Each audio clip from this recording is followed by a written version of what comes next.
In this video, I will be going over sections 3.2 and 3.3. We're going to talk about compound statements and connectives and truth tables.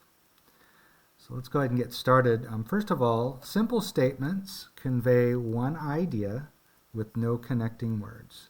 So for example, Austin is the capital of Texas, Stephen Curry plays professional baseball, and dogs like meat. Remember, with statements, they're either true or false, and they can't be both simultaneously. Okay, so compound statements combine two or more simple statements using connectives. Connectives include such words as and, or, if then, and if and only if. So we have P and Q, which is symbolized this way. So this looks kind of like the intersection symbol, which both have that meaning of and we call this a conjunction. P or Q is written this way, or symbolized that way. It's called a disjunction. Here we have if P, then Q. That's how we symbolize that. Another way to say this is that P implies Q. And this is called a conditional statement. And then finally we have P if and only if Q, which is symbolized this way here. Now, this is called a biconditional statement. What that basically means is the conditional statement goes both directions. So basically we have if P, then Q, and if Q, then P. So the implication, we say, goes both directions. All right. On example 1 here, we have let P and Q represent the following simple statements. So P is, it is Friday, and Q, you are happy. So it says, write each of the following in words. Now remember, this symbol is read and. Let me move this up here. So here we have, it is Friday. That's statement P. And you are happy.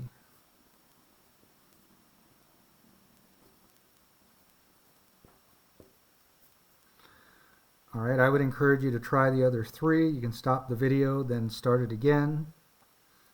All right, let's see how you did. Here we have, it is Friday, or you are happy.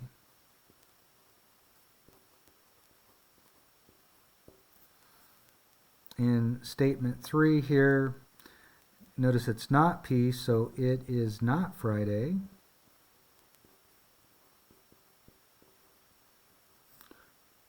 And you are not happy. It's not Q, so it's going to be not happy. You are not happy.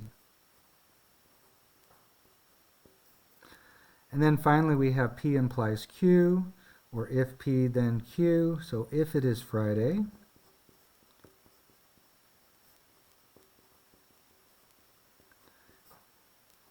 then you are happy.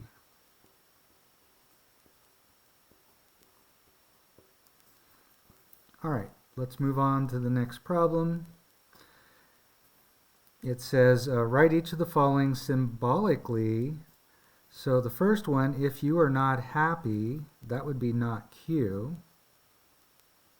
This is an if-then statement. So if you're not happy, then it is not Friday. Well, that would be not P. All right, so again, I'd encourage you to do the other two statements and then check the video. All right, so you are happy, that is Q. If and only if, so that's our biconditional, it is Friday, so that would be P. On number 7, it is Friday, that would be P. Or, so the or symbol is this one here, you are not happy. So that would be not Q. All right, so you just take it step by step, read the words carefully, and make sure you negate things correctly. All right, so there's a summary here. Let me move this camera for a second. So we have negation or not P. So we can say it is not true that P, or just not P. Conjunction, this is P and Q. We can also say it is P but Q, but it's more common to use the word and. With disjunction, it's P or Q. The conditional is if P, then Q. Now you can also say P is sufficient for Q or Q is necessary for P. I won't emphasize those versions of translating this. Biconditional, remember P if and only if Q. And the other way to say it is if P then Q and if Q then P. So it goes both directions. All right, let's move on to the next page.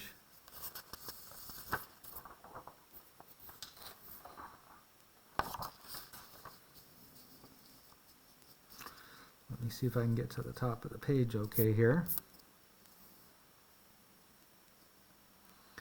All right, so on example 2 here, it says, let P, Q, and R and S represent the following simple statements. And so we've got I am eating, Q is you are sleeping, R, Wesley is angry, and S, Wesley is hungry. Wesley is actually my firstborn son, so I had a little fun with this here. So number 1, write the following compound statements in symbolic form. I am eating, that would be P, but, now remember, but is another word for and, or at least it's interpreted as an and, or very similar to an and. You are sleeping, that would be Q, so P and Q.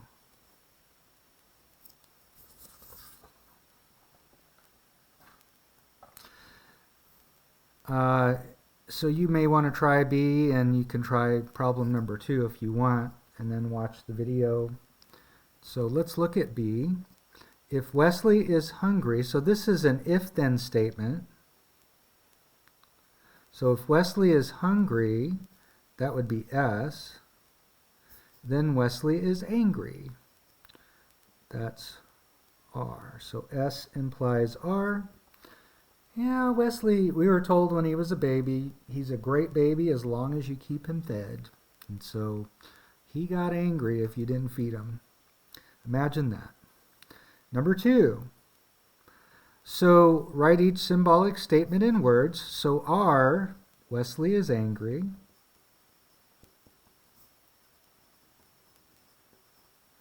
And this is what we use, this is the or symbol. So or. Not Q, which would be you are not sleeping.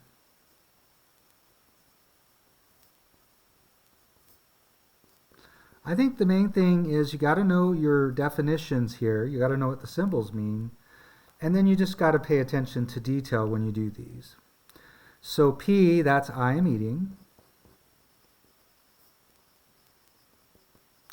And this is the if and only if, the biconditional.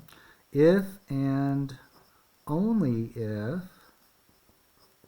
not S, that would be Wesley is not hungry. Wesley is not hungry.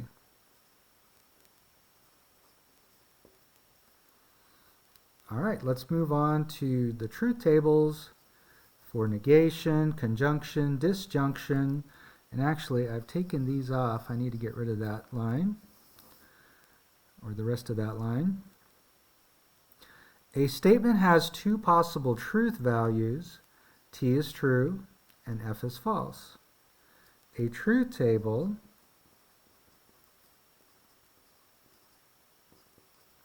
is a table with a row for each possible set of truth values for the statements being considered.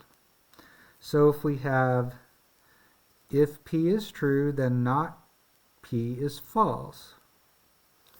If P is false, then not P is true.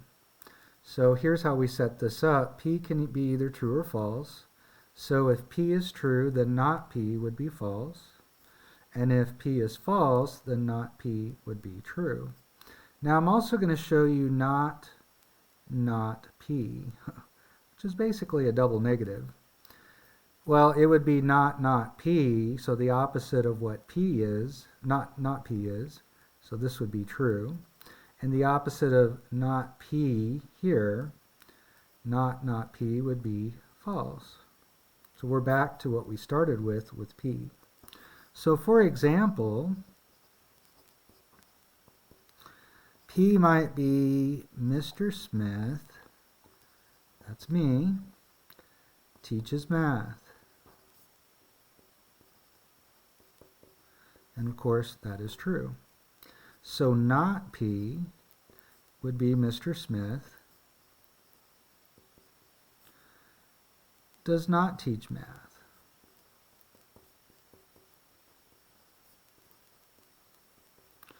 And so this statement would have the opposite truth value of the original statement P. It would be false. And of course, we know that's a false statement because I do teach math. Finally, if we had not P. Now, one of the ways I could have said this, it is not true that Mr. Smith teaches math. But instead, I think it sounds better to say Mr. Smith does not teach math. But here what I want to do is I'm going to rewrite this statement, but in front of it I'm going to say it is not true that Mr. Smith does not teach math.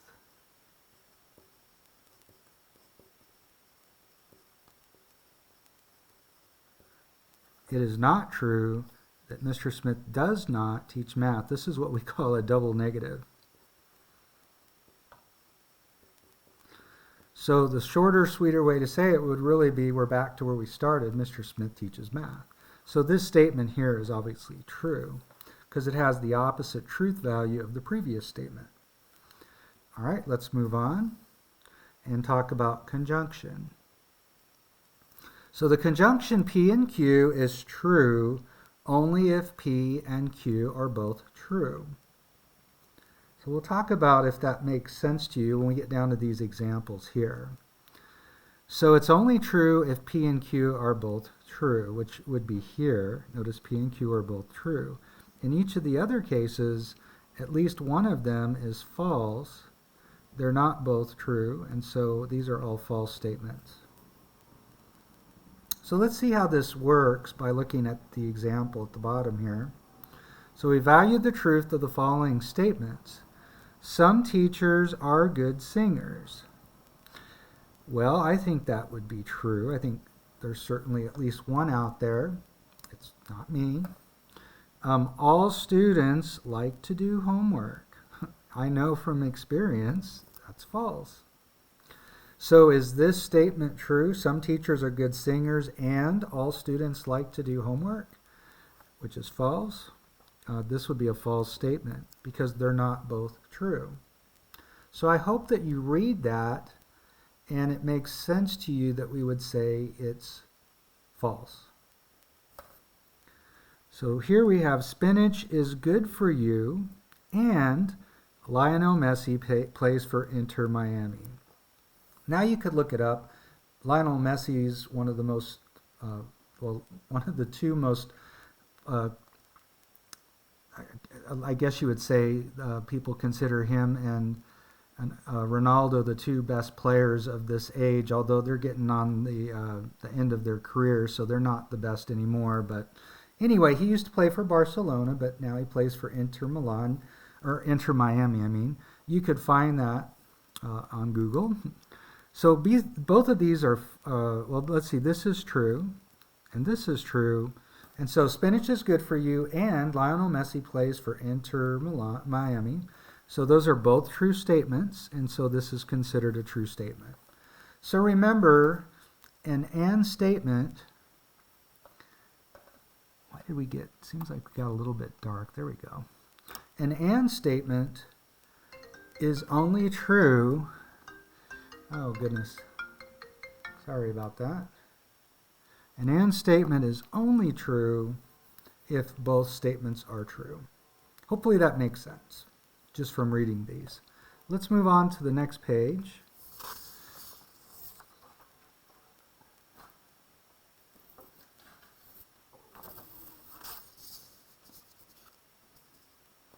And we're going to talk about disjunction. Boy, I got all sorts of interruptions going on here. Okay, so the word or can be interpreted in two different ways.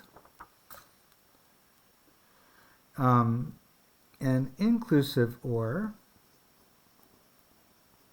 means either or both. And an exclusive or means one or the other. Now, I think for most of us, when we're thinking in terms of the English language, we speak in terms of the exclusive or. However, in mathematics and logic, we assume that or is inclusive, unless we're told otherwise. So determine whether the statement is using an inclusive or exclusive or. So I will buy a Porsche or a Maserati. So I think we can read that and we know it's going to be one or the other. And so this would be the second case, which is exclusive. I guess maybe some people will be really happy to be able to do one or the other or both. Number 2, an oil change is good for 500 miles or 3 months. So normally you're going to change your oil after 5,000 miles or after 3 months. And it's certainly possible that those could occur in the same month, although probably not likely. But this is the case where it's inclusive. It can be one or either or both. So inclusive. And again, this is the one that we use in logic and throughout mathematics. Okay, so the disjunction P or Q is true unless P and Q are both false. So the only time P or Q is false is when P and Q are both false. So that would be this case here. In any other situation, you can see we don't have both being false for any of these cases, and so we're true. All right, let's see if that makes sense when we look at a couple of examples. So evaluate the truth of the following statements. Some teachers are good singers. We decided there's at least one, so that's true. Or all students like to do homework, which we established that's definitely false. There's at least one that doesn't like to do homework. And so is this a true statement? Some teachers are good singers or all students like to do homework? Yes, because as long as one of them's true, then it's a true statement. The only way an or statement is going to be false is if both statements are false. So again, I hope when you read that, it makes sense to you that that statement, that compound statement is true. Some teachers are good singers or all students like to do homework. This is true, so the whole statement is true. On number 2, spinach is bad for you. No, it's actually good for you, so that's false. And at least that's what they tell us. Lionel Messi plays for Barcelona, FC Barcelona. That's where he made a name for himself, but that is false. Again, he's at Inter Miami. So both statements are false, and so this is a false statement.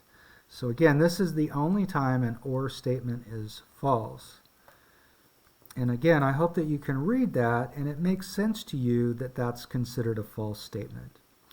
In any other case, if one of the statements or both of them are true, the statement will be true. All right, let's move on to another example. Let P and Q represent the following simple statements. She is wealthy, and Q is she is happy. So here we have the not, so we're going to say it is not true that, let's see, this is the and statement, so it'll be she is wealthy and she is happy.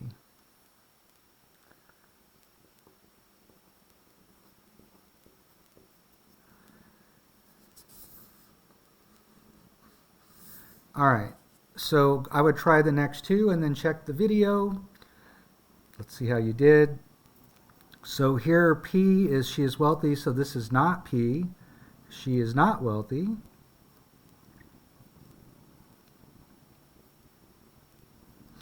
And she is happy. That's statement Q. And the last one, again, it is not the case. It is not the case